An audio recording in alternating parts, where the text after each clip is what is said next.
नमस्कार. आपण ऐकतोय डॉक्टर अनुराधा सुधीर कुलकर्णी लिखित तुका विठ्ठल सर्वांगी. आजचा भाग आपला चालला आहे 40वा. जय देवा पांडुरंगा. जी आर्ततेने हृदयापासून गायली जाते ती आरती आहे. अशीच अंतःकरणापासून देवाला आळवणी केलेल्या तुकारामांच्याही काही आरत्या त्यांच्या गाथेत आहेत. त्या सर्व विठ्ठलालाच उद्देशून गायलेल्या आहेत आणि अर्थातच त्या सर्व अत्यंत भावपूर्ण, अध्यात्मपूर्ण तसंच काव्यपूर्णही आहेत. जगदीश जगदीश तुझं म्हणती, परी या जगा माझी अससील युक्ती. पुण्य पाप विरहित सकळा अधिपती, दुष्ट परी नळनी अलिप्त गती. जय देव जय पंढरीराथा, श्री पंढरीनाथा, नुरे पाप विठ्ठल म्हणता सर्वथा. 4129 हा अभंग आहे. तुकाराम पंढरीनाथांचं गुणगान करताना म्हणतात, हे देवा, तुला सारं तू जगाचा स्वामी आहेस असं म्हणतात, पण तूच तर सर्व जगाला व्यापून आहेस. म्हणजे जगत स्वामी ही तूच आणि जगतही तूच आहेस. पण तुझं कौशल्य असं आहे की जगातलं पुण्य पापमय कर्म तुला स्पर्शत नाही, कारण तू सर्व द्रष्टा असूनही कमलपत्राप्रमाणे असंग आहेस. हे पंढरीनाथा, तुझा जय जयकार असो. तुझे विठ्ठल नाम ज्याच्या मुखी येतं त्याचं यत्किंचितही पाप उरत नाही. अशा रीतीने तुकारामांनी लिहिलेल्या या आरतीत पांडुरंगाच्या पारमार्थिक स्वरूपाची सुरेख उकल केलेली आहे. श्रीहरीचं एकमेवाद्वितीयत्व, त्याच्या जगतलीला, त्याचं निस्संगपण या सर्वांचं वर्णन करून अखेर विठ्ठलाचा नाममहिमाही प्रतिपादलेला आहे. ते पुढे म्हणतात, आगम निगम तुझं नेणती कोणी, परी तू भाव भक्ती जवळची तोही. नेणता विधी युक्त ईश्वरा ते पूजनी, न माये ब्रह्मांडी संपुष्टासनी. 4129 हा अभंग आहे.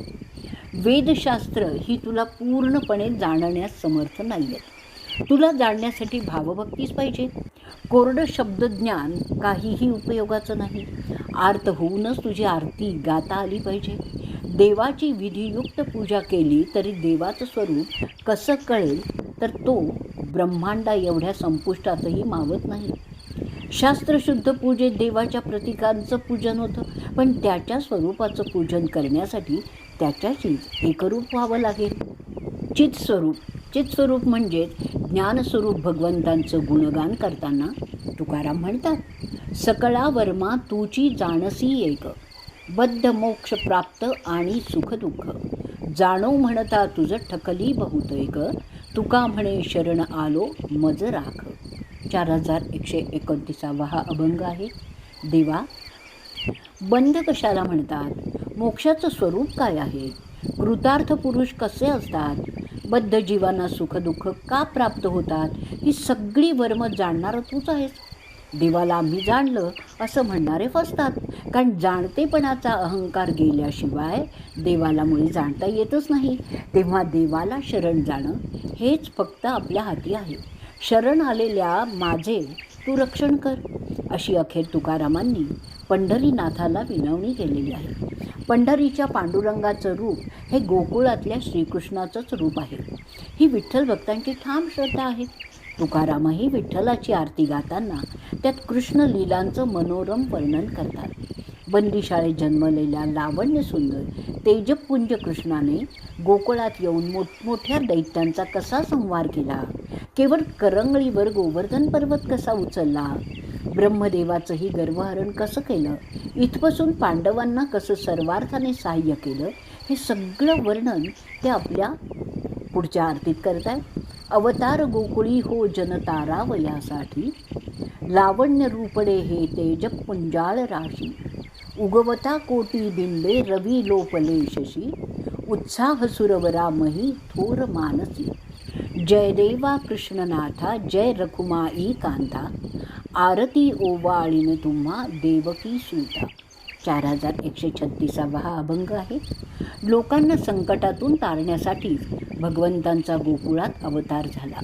त्यांचं लावण्य मनोहर रूप म्हणजे तेजपुंज रासच आहे. कोटी सूर्यचंद्र उगवले तरी त्याच्या तेजात ते डोबून जातील. श्रीकृष्णाच्या अवतारामुळे देवादिकांनाही पृथ्वीवर न मावण्या इतका उत्साह आलेला आहे. हे कृष्णनाथा, रखुमाईच्या पती तुमचा जय जयकार असो. हे देवकी सुता, तुम्हाला मी प्रेमाने आरती ओवाळतो. पंढरीचा महिमाही तुकारामांनी आपल्या आरतीत गायलेला आहे. पंढरी पुण्यभूमी भीमा दक्षिण वाहिनी, तीर्थ हे चंद्रभागा महापातका धुनी, उतरले वैकुंठ महासुख मेदिनी, जय देवा पांडुरंगा जय अनाथा नाथा, आरती ओवाळीन तुम्हा लक्ष्मीकांता. 4135 हा अभंग आहे.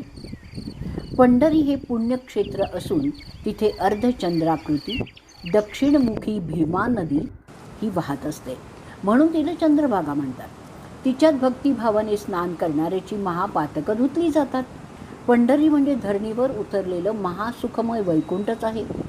अनाथांना आधार देणाऱ्या देवा पांडुरंगा, तुमचा जय जयकार असो. हे लक्ष्मीपते, तुम्हाला मी आरती ओवाळतो. पंढरीनाथांचा महिमा गाताना तुकारामांना शब्द अपुरे वाटतात.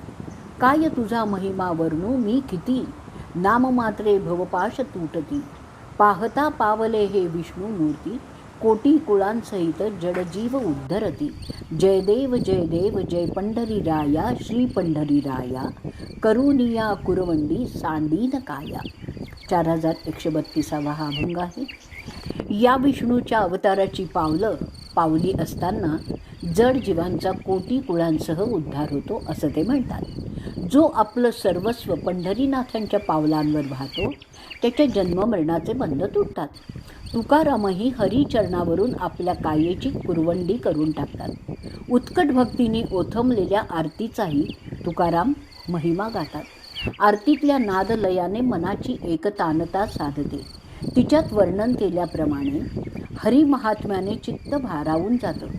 देवाचा उच्च रवाने जय जयकार करताना अंतःकरण भावभक्तीने ओसंडून जातं.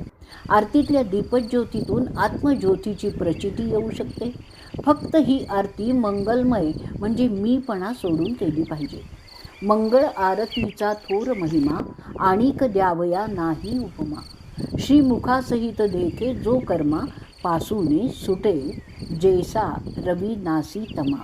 4132 हा अभंग आहे. मंगलमय आरतीचं थोर महात्म्य कसं गावं? अशा आरतीला दुसरी उपमाच नाही आहे. आरती गाता गाता भक्त श्रीमुखाकडे पाहत स्वतःला विसरत जातो, कर्मबंधनापासून सुटत जातो आणि जसा सूर्य तेजाने अंधकाराचा नाश होतो तसंच भगवंतांच्या आरतीने भवपाश दूर होतो. पुढचा भाग आहे स्वामी सद्गुरू तुकया.